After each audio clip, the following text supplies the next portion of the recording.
In this short tutorial, you will learn how to enable and disable the Gboard floating keyboard on your Android device.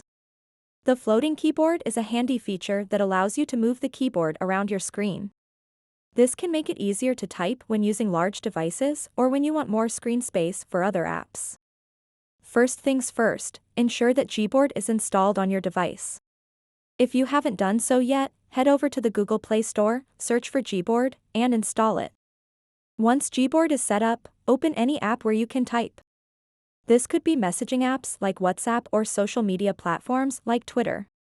Now, tap on the text box to bring up Gboard.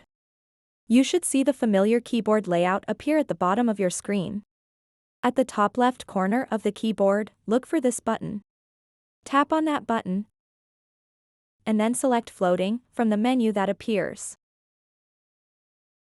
The keyboard will now transform into a small window that can be moved around your screen.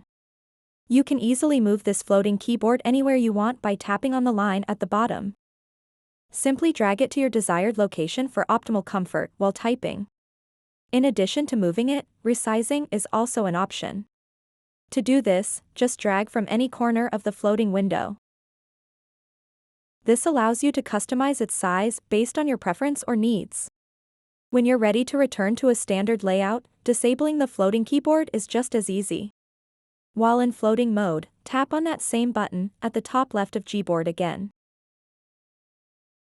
Then tap here. This will bring your keyboard back down where it usually resides at the bottom of your screen. So that wraps up this tutorial. If you have any questions about this whole process, please let me know in the comments section below. And if this video helped you out, please give it a big thumbs up and subscribe to this channel for more tutorial videos like this one. Thank you so much for watching and have a good day.